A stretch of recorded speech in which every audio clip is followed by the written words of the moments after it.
Assalamualaikum warahmatullahi wabarakatuh. Hello guys, apa kabar semua? Semoga kita selalu diberikan kesehatan dan jangan lupakan protokol kesehatannya ya. Oke, kali ini kita akan bahas terkait dengan HAKTP. Apa itu HAKTP? Rentang waktu HAKTP dan fakta-fakta terkini tentang HAKTP. Untuk lebih jelasnya, mari simak video berikut ini. Oke, apa sih 16 HAKTP itu?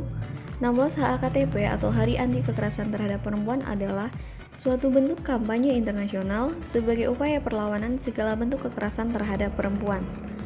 Kampanye ini dilaksanakan dalam rentang waktu 16 hari, yakni dari tanggal 25 November sampai dengan 10 Desember. Kenapa sih harus 16 hari?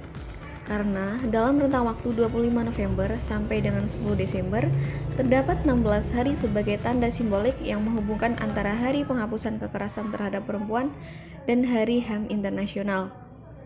Untuk timelinenya sebagai berikut.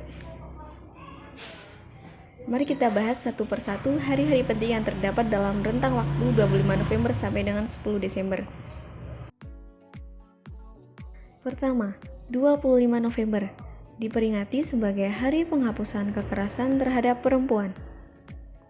Perlu diketahui bahwa ranah yang paling berisiko bagi perempuan mengalami kekerasan yaitu ranah personal, di antaranya dalam perkawinan ataupun dalam rumah tangga, serta dalam ranah personal atau hubungan pribadi ataupun pacaran, yaitu sebesar 79% atau sebanyak 6.480 kasus.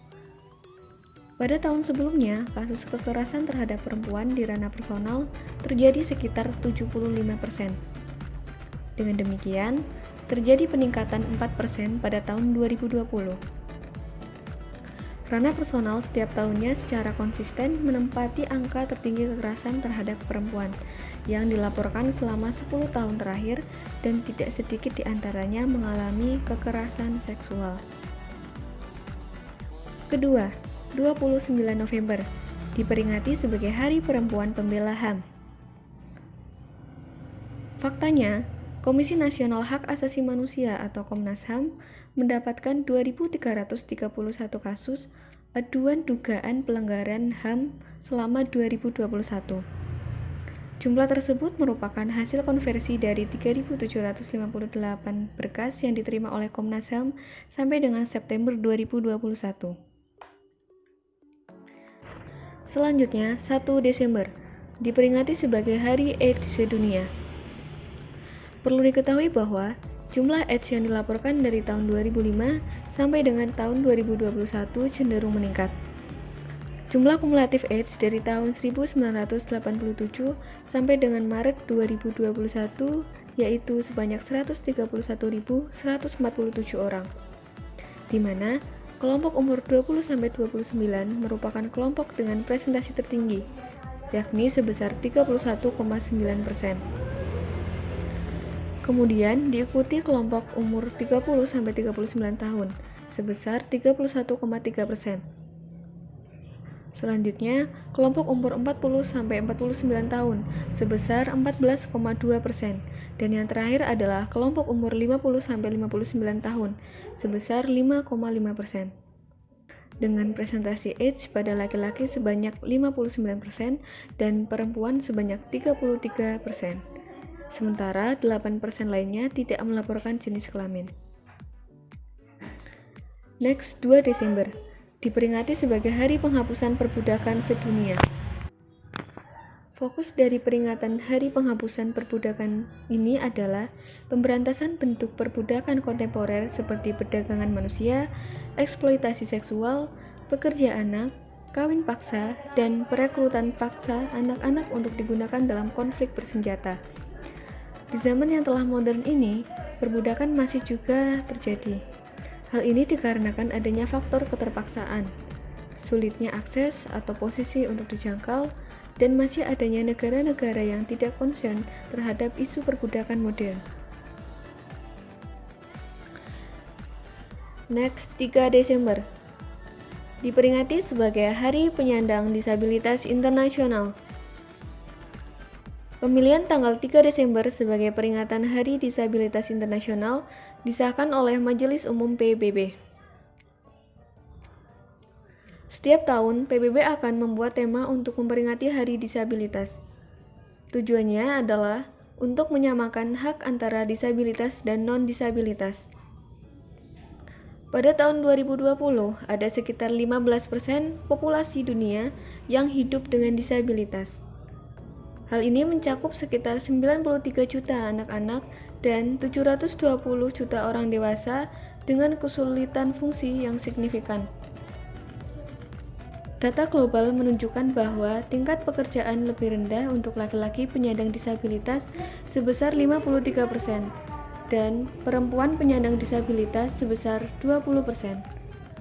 Dibandingkan dengan laki-laki tanpa disabilitas sebesar 65% dan perempuan tanpa disabilitas sebesar 30%. Selanjutnya, 5 Desember diperingati sebagai Hari Sukarelawan Sedunia. Pada tahun 1985, PBB menetapkan tanggal 5 Desember sebagai Hari Internasional bagi Sukarelawan. Hari Sukarelawan Internasional memberikan kesempatan bagi organisasi sukarelawan untuk menunjukkan kontribusinya pada tingkat lokal, nasional, maupun internasional. Hingga kini, relawan PBB secara langsung memobilisasi lebih dari 7.500 orang setiap tahun. Sejak tahun 1971, relawan PBB telah melibatkan lebih dari 50.000 relawan untuk bekerja di lapangan dalam berbagai aspek pekerjaan di negara berkembang. Lebih dari 75% relawan PBB berasal dari negara berkembang dan lebih dari 40% relawan ditugaskan di negaranya sendiri. Next, 6 Desember diperingati sebagai Hari Tidak Ada Toleransi Terhadap Kekerasan. Data global yang dihimpun oleh UN Women menunjukkan bahwa sekurangnya 736 juta perempuan pernah menjadi korban kekerasan. 87% adalah korban KDRT dan sekitar 6% kekerasan seksual dari pelaku di luar pasangan atau anggota keluarga.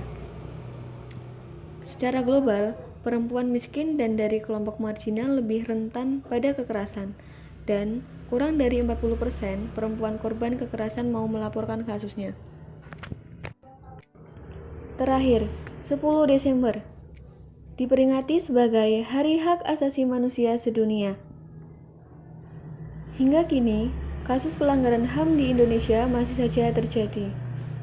Di antaranya, yakni kasus yang terjadi pada 13 September 2021 di distrik Kiwirok, di mana KKB membakar puskesmas setempat hingga melakukan kekerasan fisik dan seksual terhadap 11 nakes. Alhasil, 1 orang meninggal, sementara 1 orang menghilang, dan 9 orang lainnya mengalami luka dan traumatik. Tidak hanya itu, beberapa hari setelahnya 1 orang gugur pada 15 September 2021 dan 1 anggota Brimob Polri gugur akibat luka tembak pada 28 September 2021. Dan selain kasus ini, masih banyak kasus yang terjadi di Indonesia. Perempuan, kekerasan, dan ketidakadilan seperti suatu kesatuan yang tak akan pernah terpisahkan. Terbukti, hingga detik ini perempuan masih menjadi objek kekerasan. Come on guys, perempuan juga manusia. Perempuan mempunyai hak untuk bebas dari segala bentuk kekerasan yang ada. Dan setiap kekerasan yang diterima oleh perempuan adalah bagian dari pelanggaran hak asasi manusia. Oleh karena itu, mari tegakkan keadilan untuk perempuan. Mari jaga dan perjuangkan hak perempuan. Perempuan pasti bisa. Perempuan berhak merdeka dan perempuan berhak bahagia. Nah, itu teman-teman, sekilas tentang HAKTP. Harapannya semoga 16 HAKTP ini tidak hanya menjadi momentum tahunan belaka yang hanya bertahan selama 16 hari, akan tetapi bisa bertahan seterusnya untuk bergerak bersama melindungi hak-hak perempuan Indonesia atau bahkan dunia. Oke, thanks for watching. Sampai jumpa di next video ya. Billahi fisabil haq, fastabiqul khairat. Wassalamualaikum warahmatullahi wabarakatuh.